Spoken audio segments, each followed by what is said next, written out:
Muito bem, estamos de volta com o nosso TVI News até às 19 horas com muita informação para você, hein?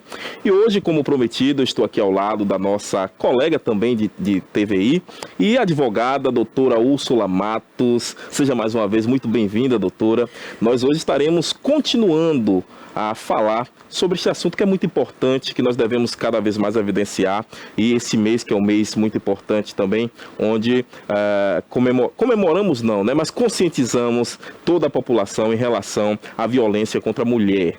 Mais uma vez, muito boa noite e seja bem-vinda. Boa noite, querido. É um prazer inenarrável estar aqui com você, estar aqui na companhia do Cássio, de toda a equipe da TVI. E uma honra. Obrigada pelo convite. A honra é nossa, até porque eu estou falando de doutora Úrsula, ela que tem se destacado na defesa, inclusive, né, das mulheres, aqui no seu programa Ela por Elas, não é isso? Isso, toda segunda, 10 da manhã. Pronto, fazer o mexã. Toda segunda. Segunda, dia 18, inclusive, vai ao ar, né? Dia 18. É 18 ou 17? Segunda-feira. Pronto, Segunda-feira 18, exato. Vai ao ar. Verdade. Então, às 10 da manhã, o programa da doutora Úrsula aqui na nossa TV. Mas vamos, então, começar o nosso bate-papo aqui, porque eu sei que nós temos um assunto aí extenso e a senhora que tem acompanhado diversos casos que têm acontecido em nossa cidade, né?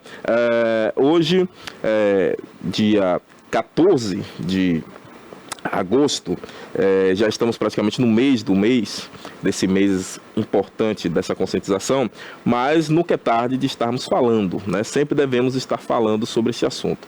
Eu gostaria de perguntar à senhora o porquê, e eu acredito que a senhora sabe muito bem desse assunto, o mês de agosto para essa conscientização. Existe algo que marca exatamente esta data? Vamos lá. Na verdade, o mês de agosto foi escolhido de forma simbólica, né? Como um mês de debate, conscientização, discussões e enfrentamento a essa temática tão sensível, espinhosa, mas tão real, infelizmente tão real, né? Que é a violência doméstica. E essa alusão ao mês de agosto é mais do que nunca um refletor sobre a Lei Maria da Penha, né? Perfeito. A Lei Maria da Penha, que foi criada muito antes do que o Agosto Lilás, e o Agosto Lilás, inclusive, foi instituído através de uma lei, né?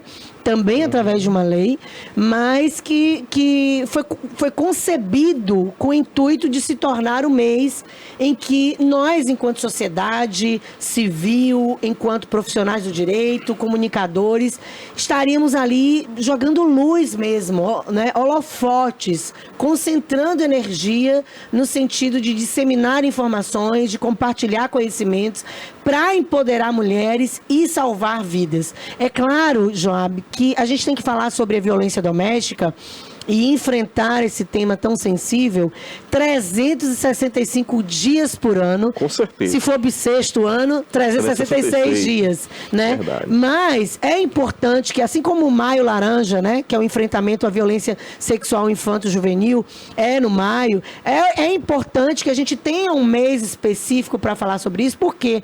Porque a gente traz de forma mais evidente a temática. E aí é onde toda a rede de apoio, onde Polícia Civil, Polícia Militar, onde a Ronda Maria da Penha, a Patrulha, onde os canais de comunicação, onde toda a sociedade civil vai estar aí de forma mais cuidadosa, mais atenciosa, falando sobre a violência doméstica e trazendo aí para a população uma série de informações, né? A fim mesmo de libertar mulheres de cativeiros, que infelizmente, é mais habitual e recorrente do que a gente possa imaginar. Sem sombra de dúvidas, está tão perto que muitas pessoas nem imaginam. Eu estou falando isso porque eu até trouxe essa denúncia no programa de ontem, sobre um caso que aconteceu aqui em Itabuna. Eu estava passando no momento ali na Cinquentenário quando eu vi uma moça já no chão, e algumas pessoas já tinham prestado os primeiros socorros a ela ali, e o fato foi o seguinte: ela vinha andando pela calçada. Sim. Quando então ela decidiu pedir ajuda. E aí eu vou chamar até, partir até para esse lado também, que são dos sinais, os sinais que as mulheres fazem para que as outras pessoas percebam o que ela está passando. Sim. E ela chegou no camelô, que é até uma pessoa próxima, e fez exatamente esse sinal aqui, né? É esse dobrou sinal? o dedinho Dobrou o dedo e pediu fez. ajuda. Só que ela não fez assim abertamente. Ela fez ela botou assim na frente e fez. Por que ela fez isso? Porque o abusador vinha logo atrás. Oh, meu Deus do céu. O abusador vinha logo atrás e chegou ali com ela. Vamos para casa, puxando ela pelo braço. Meu Deus. Chamando ela para casa. Nesse momento que ela fez isso, o rapaz não entendeu. E daí a importância que nós estamos falando da conscientização, até mesmo dos sinais. Sim. Ele não entendeu. E aí esse cidadão começou a puxar ela. Sim. Aí ela então simulou ali que estava passando mal, né? Um desmaio. E aí foi simulando e aí o camelô já fez o alarde, né? Olha, ajude aqui. Eita. Então juntou um pessoal e dentre essas pessoas que juntaram ali, uma médica. Veja esse assunto. E aí a médica foi para prestar de fato os primeiros socorros, até porque, ao que tudo indicava, era uma pessoa que estava passando mal. Sim. E aí ela voltou a fazer o sinal desta vez para a médica, né? Não para o camelô. Fez aí o sinal mais uma vez. E a médica tenta... E a médica compreendeu. Meu Deus, e aí a importante. médica falou, você está sofrendo abuso. Meu Deus. Ela confirmou que estava sofrendo abuso. Ai, tô toda arrepiada. E o abusador do lado. Ai, Joab, não acredito. Isso aconteceu em Itabuna anteontem. Meu Deus. Em plena Avenida Cinquentenário. O abusador do lado começou a juntar gente ali, né? Meu e ela Jesus. falou, olha, eu estou sofrendo abuso. Indicou que seria exatamente esse cidadão que estava lá. E que eu vou trazer uma informação aqui que eu acredito que muita gente vai ficar de boca aberta. Sim. E nesse exato momento em que ela falou que estava, a médica começou a perguntar ali tranquilamente entre elas duas. Sim, sim. E ela indicou que o abusador era exatamente aquele cidadão que estava lá e que, pasmem os senhores e senhoras, ele é um padre aqui do município. Meu Deus! Um padre. Isso é uma bomba, na verdade. Meu Jesus! Um padre que até o momento nós não podemos falar o nome, porque Sim. de fato, depois essa menina, ela foi prestar aí o boletim, enfim, fazer todos os procedimentos legais, mas assim que a polícia permitir, nós estaremos trazendo o nome dele aqui. Tem que trazer. E aí, no momento, a médica chegou e disse, olha, eu vou chamar a polícia. E ele começou a ficar agoniado, nervoso e tal. Outras pessoas que estavam por lá, que entenderam que era ele o abusador, chegou para ele e falou assim, é assim que o senhor faz com as suas fiéis? Ai, que vergonha, e ele Jesus. Aí ele confessou, fiz com ela e faço com você. Olha o absurdo. Eita, mentira. Falou isso na frente das pessoas? Olha que tiro no pé. Aí o pessoal começou a xingar ele ali, ele saiu, né? Tava com o carro próximo estacionado. Ousadia entrou no carro dele. E se mandou. O sentimento de impunidade. Agora, algo que eu gostaria de chamar a atenção e de dizer aqui, que a hora dele está chegando, viu, doutora Úrsula? Porque boa parte das pessoas que estavam ali testemunharam o acontecido. Sim. E ele é uma pessoa conhecida na cidade. Meu certo? Deus, que absurdo. O caso já está sendo levado, inclusive, para a instâncias superiores da Igreja Católica. Que a diocese da igreja tem que ser avisada. Né? O bispo vai saber sobre essa situação. Que absurdo. E será feita, então, toda essa investigação. Essa menina, com certeza, vai ser ouvida. O fato ela não é mais criança, nem adolescente, já é quase uma jovem ali, na idade, eu não sei precisar exatamente, mas parece de 15 para cima, né? Saindo da adolescência. Meu Deus, ainda menor de idade. Me parece ser menor de idade. Eu não posso lhe confirmar. Sim, claro, mas aí fica tudo mais grave, né? Exatamente. Fica tudo ainda mais grave. Mas o porquê eu entrei nesse caso e mais uma vez falei desta situação? Porque é um religioso? Não. Eu quero dizer porque essa situação foi aqui, na nossa cidade, Sim. na Avenida Cinquentenário, próximo da gente, onde muitas vezes as pessoas passam ali diariamente e não sabem o que está acontecendo. Não sabem. E também a importância, e eu gostaria que a senhora desse uma palavra em relação a isso também, dos sinais. Né? Os sinais são importantes, a população precisa saber os sinais Sim. de pedidos de socorro. Sim, né? Vamos lá. Veja só, você que está nos assistindo, existem 2 sinais principais, assim. Primeiro, um X vermelho no meio da mão. Se a mulher tiver oportunidade de usar um batom, uma tinta, e no momento que ela esteja pedindo socorro, precisando de socorro, ela pode fazer um X no meio da mão dela, e esse X pode ser... enfim, deve ser evidenciado como um pedido de socorro. E o outro sinal, que se tornou um sinal universal de pedido de ajuda, é exatamente a junção do dedo aqui na palma da mão e abaixando os outros dedos. Quando a mulher for fazer esse pedido de socorro, provavelmente o seu abusador vai estar ao seu lado. E aí essa mulher vai colocar essa mão para trás. Então, quando ela colocar a mão para trás, me permita virar, você vai ver a mão exatamente o contrário do que vai estar se estivesse na frente. Ó, a mão vai estar aqui atrás. Ela vai botar a mão aqui e vai fazer o pedido de socorro. Então, você não vai ver a mão dela suspensa como estava agora há pouco. Você vai ver a mão dela aqui, ó. Aqui atrás. E aí, quando uma mulher fizer isso, certamente antes ela vai esbarrar em você. Certamente antes ela vai te olhar de alguma maneira assustada, tentando disfarçar. Inclusive, então, esteja atento aos sinais. Esteja atento aos sinais, né? Aos pedidos de socorro. Porque hoje pode ser uma mulher desconhecida. Verdade. Amanhã, Joab, pode ser uma de nós. É verdade. Né? Uma familiar, uma amiga, uma filha. Verdade. Né? Inclusive, esse sinal que a senhora falou aí, e eu não sabia, veja como é importante disseminarmos essa informação. Eu não sabia que esse era usado exatamente quando o abusador estava próximo. Sim. Existe esse detalhe. Então, Sim. esse é o que é usado exatamente quando o abusador, Sim. né? Dificilmente a mulher vai conseguir pegar um batom vermelho para naquela hora fazer um X no meio da mão. Pode acontecer? Pode. Então a população precisa saber que esse é um dos sinais de pedir socorro.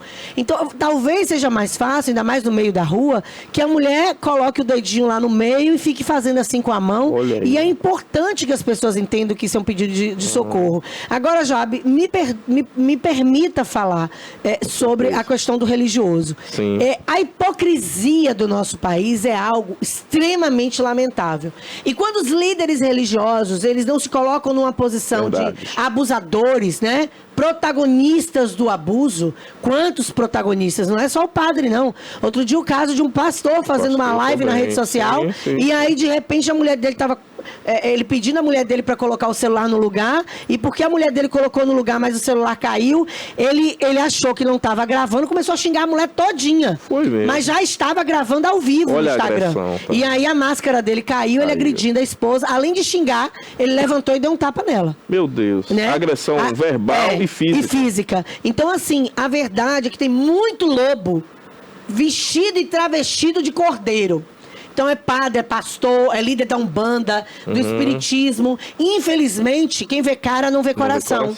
E aí esses líderes que estão ocupando aí altares, púlpitos, Brasil afora, na verdade protagonizam cenas lamentáveis de abuso sexual, de violência doméstica, e nós precisamos nos posicionar na condição de protagonistas. A gente precisa deixar de ter líderes religiosos de estimação.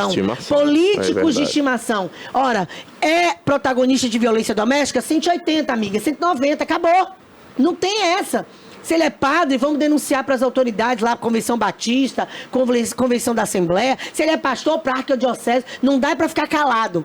Quando os padres e líderes religiosos e pastores, enfim, líderes como um todo, não são os protagonistas da violência, do abuso, eles se colocam na condição de conselheiros. Escuta aqui, ó. Foca bem aqui, ó. Você na condição de conselheiro, uma mulher tipo te procurou, tá comentando com você, tá sendo agredida dentro de casa. Você é líder religioso, seja pastor, padre, umbandista, católico, espírita, o que for. Você não tem o direito de mandar essa mulher voltar para casa, orar, jejuar, fazer reza, campanha de oração, subir monte, para tentar converter agressor. Porque agressor não tem oração para agressor, é 190, é 180, é polícia. E olha, Joab, e você está falando com alguém que é evangélica, tá? Sim. Eu sou evangélica. E atendo muitas mulheres evangélicas, inclusive mulheres esposas de pastores, de presbíteros, de obreiros.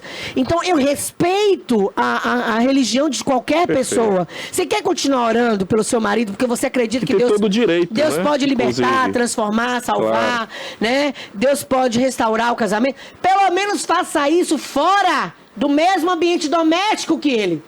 Porque a Sara Mariano, uma cantora gospel de Salvador, foi morta pelo marido que era pastor, com a ajuda de outro pastor. e de um presbítero da igreja. Então você quer orar pela transformação desse cara? Ore, mas ore tirando ele de dentro de casa ou saindo de casa. Não fique debaixo do mesmo teto. Por quê? Porque você pode se transformar na próxima vítima de violência doméstica e de feminicídio. Lá em Belo Horizonte, na minha igreja, em Lagoinha, porque eu morava lá, teve um caso que chocou toda a sociedade mineira. Um promotor de justiça arquitetou o feminicídio da sua esposa, da Lorenza. E eu não esqueço do nome dela, porque o nome do meu filho... Ele era da igreja também? Ele era da igreja, ambos da igreja. Sim. Sentavam no primeiro banco. E vira e mexe tinha uma oportunidade, inclusive, para pegar o microfone, trocar algumas palavrinhas, Sim. etc. Então, assim, esse cara era promotor de justiça e a mulher dele, linda, parecia uma princesa, sabe? Bem delicada, aquela mulher ordeira, pacífica. E resultado, essa mulher foi vítima de feminicídio, esse cara tirou a vida dessa mulher, né? E ele arquitetou de maneira tal que ele tirou até a última gota de sangue dessa mulher. E ela morreu dentro de casa. Ele chamou um médico, né, amigo dele, para atestar o óbito e dali encaminhou o corpo logo para o velório. E foi por causa dos vizinhos que ouviram gritos e discussões no dia anterior, que contaram isso para o pai dela, que quando já estava em vias de sepultamento, meu Deus, o pai interrompeu o sepultamento e o corpo foi levado para o exame de corpo de delito, lá para necrópsia, enfim, e para estudos, exames, etc. né? E que descobriu que, na verdade, ela não infartou coisa nenhuma, que não foi morte natural coisa nenhuma, foi feminicídio com requintes de crueldade. E essa mulher já tinha compartilhado com o pastor da rede da família lá da igreja Lagoinha. E o conselho era o mesmo: vamos orar, vamos jejuar, tá faltando Deus. Nem sempre é falta de Deus dentro de casa. Isso é verdade. E as pessoas precisam ter responsabilidade para aconselhar essas mulheres, porque infelizmente a violência doméstica se transformou num câncer social, em metástase. E isso quer dizer que está dentro das escolas, está dentro dos ambientes de trabalho.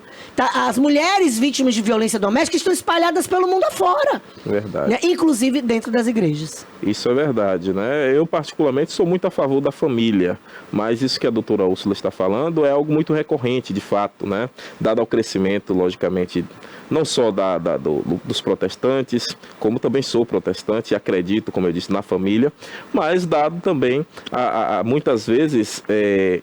os abusadores serem os próprios líderes. Sim. Né? Mas vamos falar de outras formas também de abuso, né? De abuso e de violência, né? Nós sabemos que existe a violência sexual, existe a violência física, mas existe também um outro tipo de violência que pouco se fala, né? Geralmente as pessoas focam mais nessa questão, abuso sexual, ou violência física, violência verbal, mas a violência patrimonial, que muitas mulheres estão sofrendo também, né, doutora? Sim, muitas.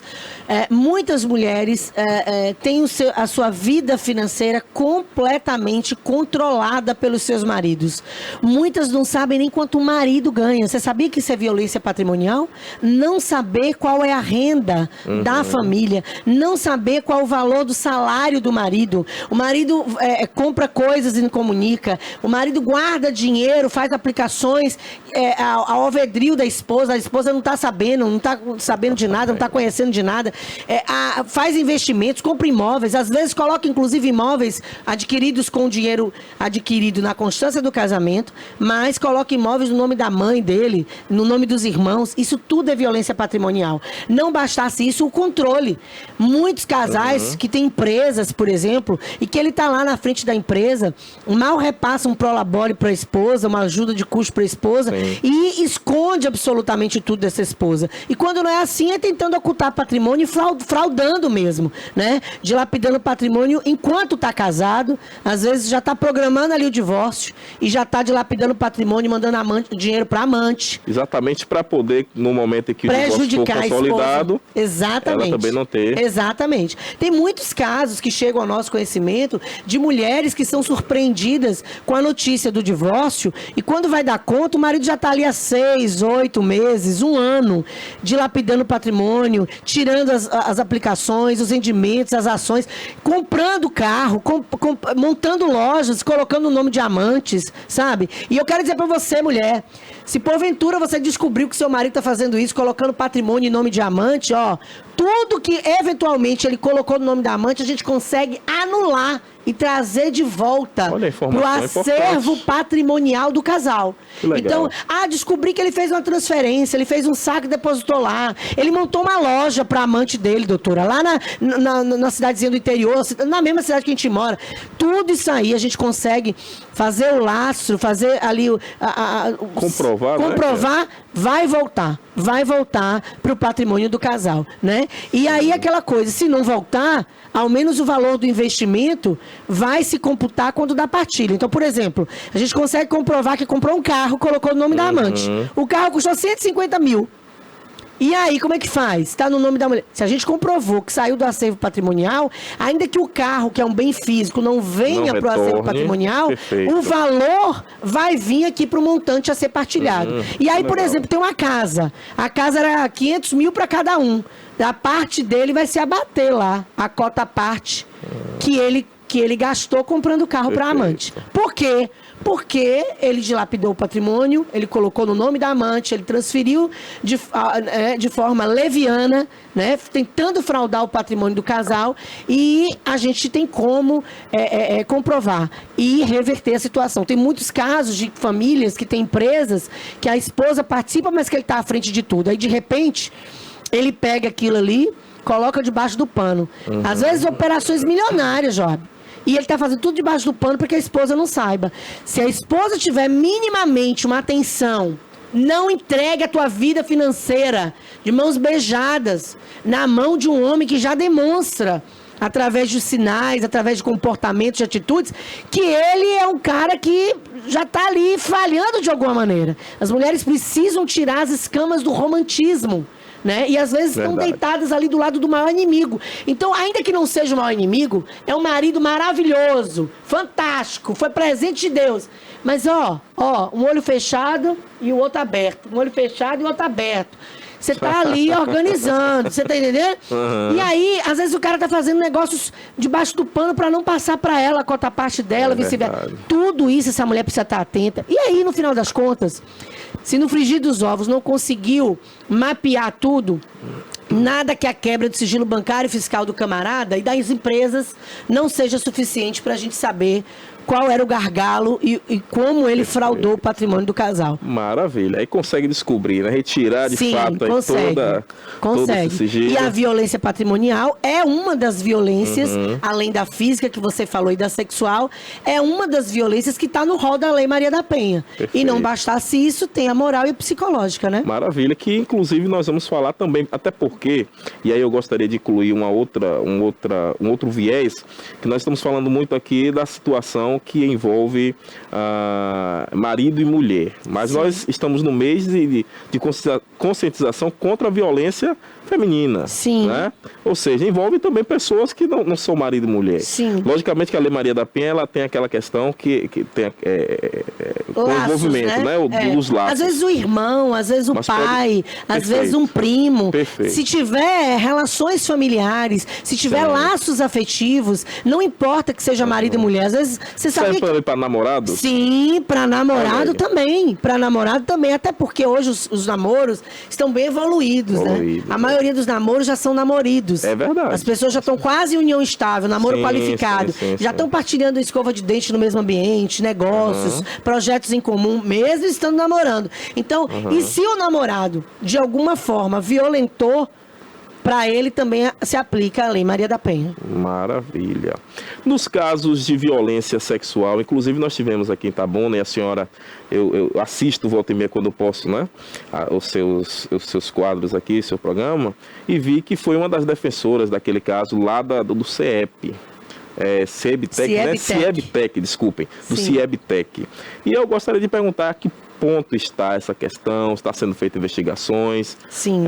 Atualiza aí pra gente também sobre essa questão, que foi também violência contra a mulher, né? Sim, violência de gênero, né? Violência de gênero. Não foi violência doméstica em si, porque nenhuma delas tinham relações afetivas com o diretor da escola, mas eram alunas, eram algumas menores de idade, inclusive. O que eu posso te dizer é que já aconteceram alguns indiciamentos, que inclusive temos audiências marcadas para setembro. Olha, envolvendo... então setembro nós teremos notícias em relação a esse caso aqui em Itabuna. 17 de setembro, acontecerá uma das audiências, né?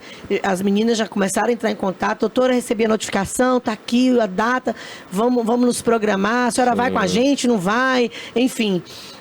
Já em setembro já acontecerá, inclusive na vara de infância e juventude, porque essas de setembro englobam as meninas menores de idade, né? E a DEAN está fechando as investigações quanto aos demais alunos, né?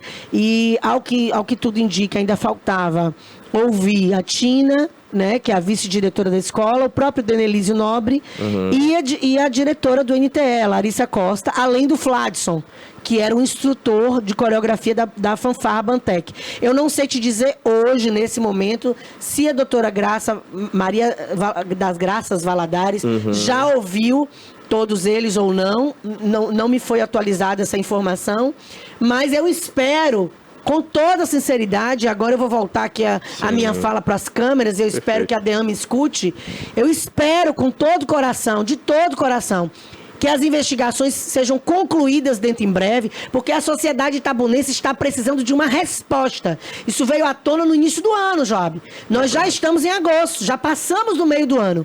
Já passou da hora de noticiarmos o indiciamento dessa quadrilha. Na verdade, existia um esquema de aliciamento sexual de menores e de adolescentes e de jovens dentro do CIEBTEC. Portanto, eu espero pelo indiciamento de todos eles. Não só quem estava à frente dos próprios assédios, como quem estava ali, compondo o esquema de aliciamento, levando recados, levando propostas em dinheiro, fazendo convites, e das outras pessoas que sabiam das situações, porque os alunos pediram socorro, compartilharam as situações, e que não tomaram a providência no sentido de levar a cabo as investigações, levar à frente as denúncias, tanto na esfera administrativa, né, na Secretaria Estadual de Educação, quanto junto às autoridades policiais e judiciais. Quer dizer, precisou uma pessoa de fora chegar lá para fazer uma palestra para que esses alunos tivessem um canal e fossem acolhidos de alguma maneira para quebrar o silêncio. Inclusive, deveria ter sido feito dentro da própria instituição, né? Claro, dentro da própria instituição. Então, assim, não chega a ser uma violência doméstica, mas é uma violência de gênero, sim. Majoritariamente envolveu meninas, em que pese ter situações envolvendo meninos também, dentro desses inquéritos, né? Mas majoritariamente envolvendo meninas, e que nós entendemos, enquanto sociedade, enquanto operadores de direito, que já a gente vai ter o prazer de noticiar o indiciamento de todos os participantes, membros diretos e indiretos do esquema de aliciamento sexual de menores no CIEBTEC, que é um colégio estadual aqui em Itabuna. Perfeito. Outro caso que também chocou não só a cidade de Itabuna, mas a todo o Brasil, foi noticiado em todo o Brasil, foi exatamente aquela agressão física, verbal, a olho nu ali em via pública, que foi do ex-servidor público aqui do município, o Eduardo, contra a sua ex-companheira. Me parece que a justiça negou, nós demos até essa notícia aqui, a prisão preventiva dele. Sim. A senhora sabe nos atualizar também sobre esse assunto aí? Bom, vamos lá. A informação que você sabe é que eu sei. Que foi negada a prisão preventiva, em que pese as medidas cautelares e as medidas protetivas estarem ativas. Então, ele não pode se aproximar da vítima, ele não pode entrar em contato com a vítima, tampouco com as testemunhas e familiares. Agora, eu preciso dizer uma coisa que está engasgada aqui, desde quando saiu a notícia de que ele não seria preso preventivamente. Indiciado ele vai ser.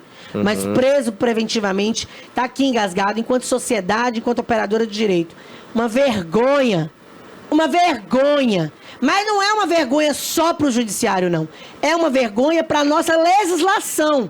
Porque, infelizmente, é a nossa legislação que dá brechas. Ele saiu do flagrante, então não vai ser preso preventivamente. E aí, a sociedade fica entalada com um sentimento de impunidade, de injustiça, e principalmente porque todo mundo viu. Porque a violência doméstica, ela já é chocante por si só, entre quatro paredes. Chegou ao nosso conhecimento, ainda que a gente não saiba, a gente já fica chocado. Imagino, fiquei, né? Mas aquelas imagens, elas foram chocantes, impactantes. Assim como as imagens lá dos 61 socos dentro do elevador, né? O outro caso, um aconteceu em Natal, o outro aconteceu dentro do elevador Federal. Também no Distrito Federal. Um outro que envolveu um fisiculturista no salão da esposa, né? No centro de estética da esposa, lá em Minas Gerais. Todos esses casos nos chocam profundamente. Mas mais do que as imagens, são as respostas que a gente tem tido do judiciário. Sim, verdade. Quer dizer, prendeu, não prendeu. Ah, não, é lesão corporal. Não foi tentativa de feminicídio. Quer dizer, bom, eu imagino que o indiciamento do camarada aqui de Itabuna, do ex-servidor municipal de Itabuna, vai acabar incorrendo numa lesão, né? Numa lesão corporal. Mas aquele caso lá do Distrito Federal, que o camarada deu socos e cotoveladas na esposa, quando noticiou que foi indiciamento por lesão corporal, a mídia toda caiu matando, todo mundo foi indignado, porque ninguém dá aquela quantidade de soco que ele deu, né? Aquela quantidade de cotovelada para machucar e para matar. Exatamente. E aí o delegado voltou atrás e disse que ia reavaliar, né, o enquadramento da tentativa de feminicídio dentro daquelas condições, daquelas imagens que foram vistas, né? Mas assim, me parece que as autoridades policiais precisam ter mais cuidado, né? Quando do encaminhamento desses inquéritos e desses indiciamentos, né? Sim, e que o nosso legislativo precisa mais do que nunca endurecer essas penas, porque Joab virou assim uma coisa quase que habitual. Eu não vou dizer normal, porque não vai ser normal nunca, natural nunca, mas se tornou algo muito comum. Eu passei semana passada todinha em São Paulo. Sim. E fui libertar, como diz outro, com a ajuda de Deus, uma mulher dentro de um castelo.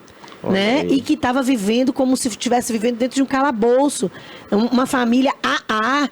Quer dizer, a prova de que a violência doméstica não escolhe raça, classe social, econômica. Ela está aí, né?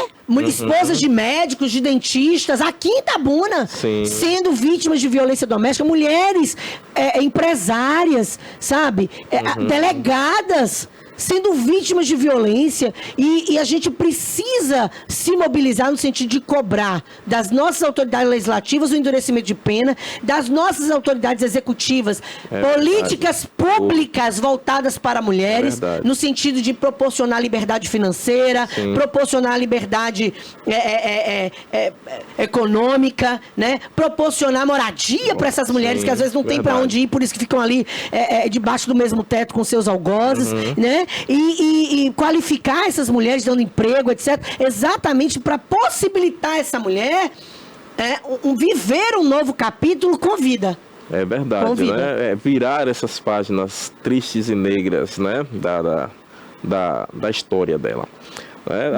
Muitas páginas são brancas. Exato, não, eu ia falar sobre isso aí, porque hoje em dia muita gente fala, negro, enfim, né? Não, muitas páginas são brancas. Exatamente. Brancas meladas de sangue. É porque a gente tem um costume de o coração negro, páginas negras. Escuro, né?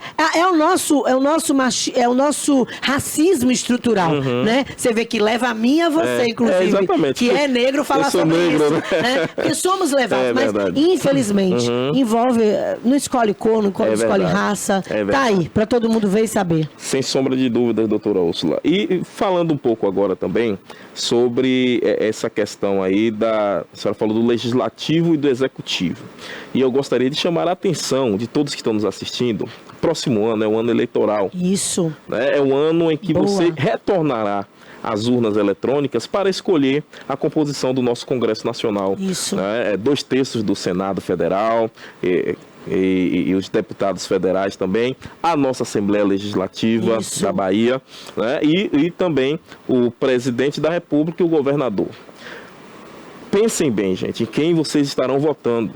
Né? Principalmente, até porque assim, eu sou uma pessoa que gosto muito da política, né? Participo ativamente aqui na cidade, mas assim, escolha aquela pessoa que tem um compromisso com as pautas que você defende. Exatamente. Não adianta escolher um cidadão lá, porque fulano de tal é popular, porque ele dá um bom dia para mim, porque ele sorriu para mim, ele vai me dar um porque emprego. ele me deu uma cesta básica, porque ele vai me dar um emprego. Enfim, são diversas promessas, diversas, né, situações que as pessoas se apegam e depois que esse cidadão, essa cidadã está lá no poder, acaba esquecendo Sim. de tudo aquilo que ele prometeu lá no passado. Então, mais do que nunca, é momento de colocarmos a mão na consciência Sim. e de pensarmos exatamente sobre essas questões, porque são pessoas que estarão ali representando de fato toda a nossa população baiana, no nosso caso aqui na Bahia, mas de forma geral, toda a nossa população do Brasil, e são eles que estarão votando o endurecimento dessas penas. Sim. Que não é de hoje, não é de ontem, que a população brasileira pede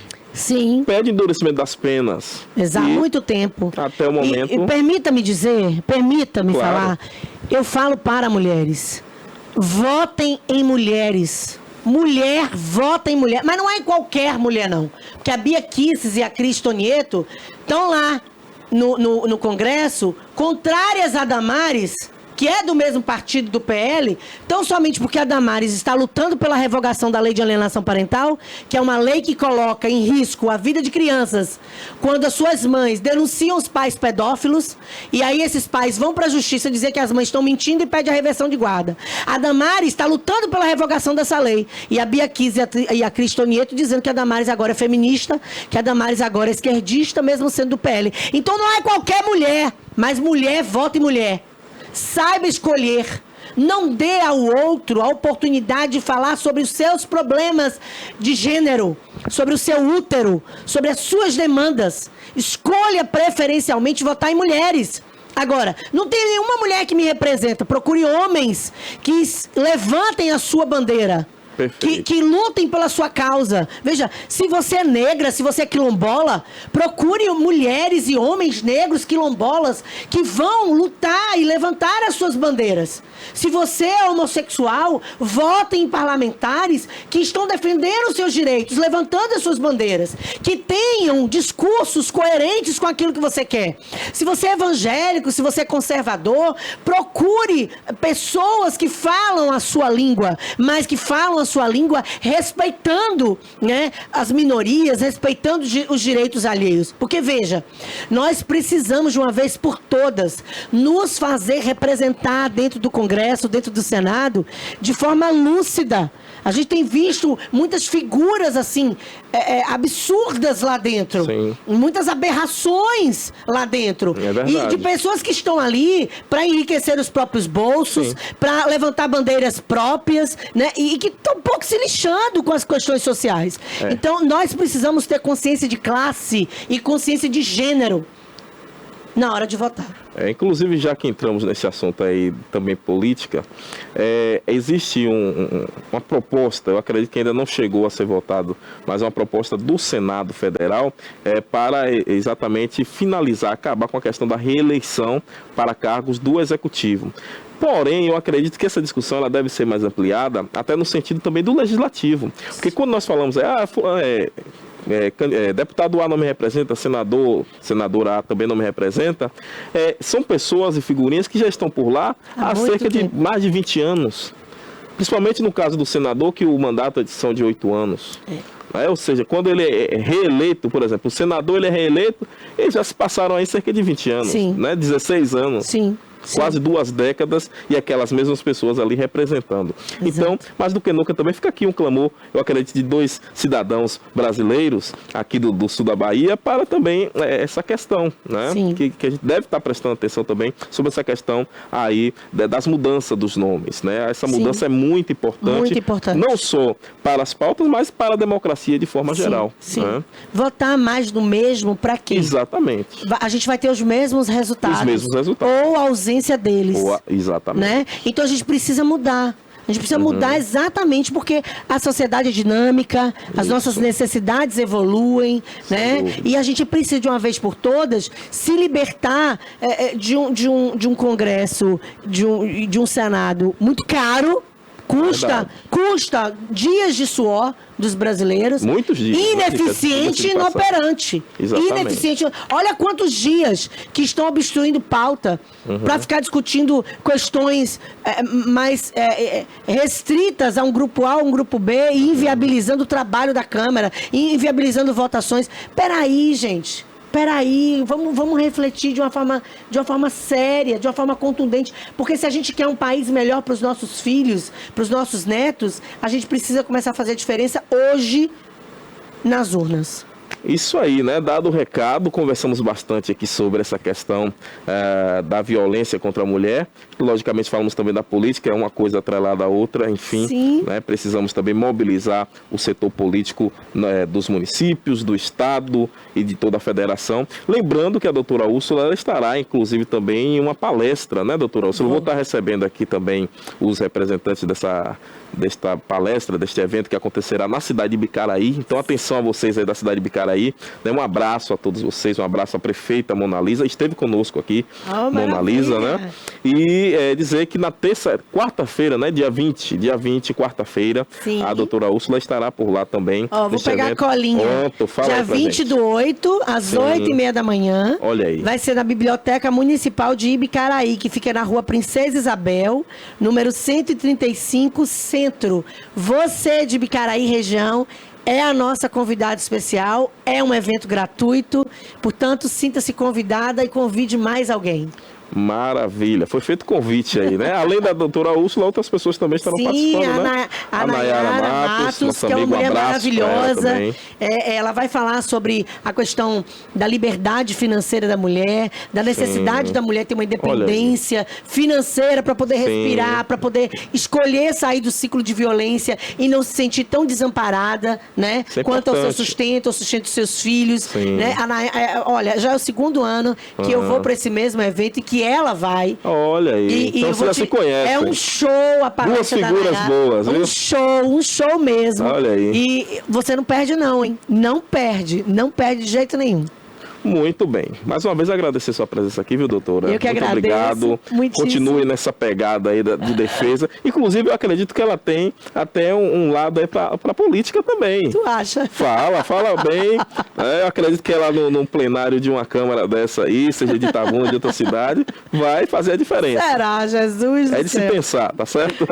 Eu só quero terminar agradecendo e dizendo para toda mulher que esteja assistindo o TVI News, o Joab, que o Disque 180 está na palma da tua mão. É 180, 190. Se você está sendo vítima de violência doméstica, física, sexual, psicológica, moral, se você está em cárcere privado, pega o telefone. Ah, mas ele está perto de mim, doutor, eu faço o quê? Pede uma pizza. Liga para a polícia e diz: oi, tô querendo uma pizza. Mas você tá ligando pra polícia. Sim, a pizza. E dá teu endereço. Ou se não, pede um dipirona. Oi, eu tô querendo um dipirona aqui no meu endereço. Você manda aqui, minha rua tal. E o policial lá do outro lado, preparado que vai saber que você tá pedindo socorro. Só não pode ficar calada, porque a tua vida importa. Você nasceu para ser amada e respeitada. Maravilha! E é com esse recado que nós vamos encerrando hoje o nosso TVI News desta quinta-feira, dia 14. Lembrando que amanhã, se Deus assim permitir, eu estarei de volta com mais uma edição do nosso programa, tá bom? TVI, 20 anos contando a sua história.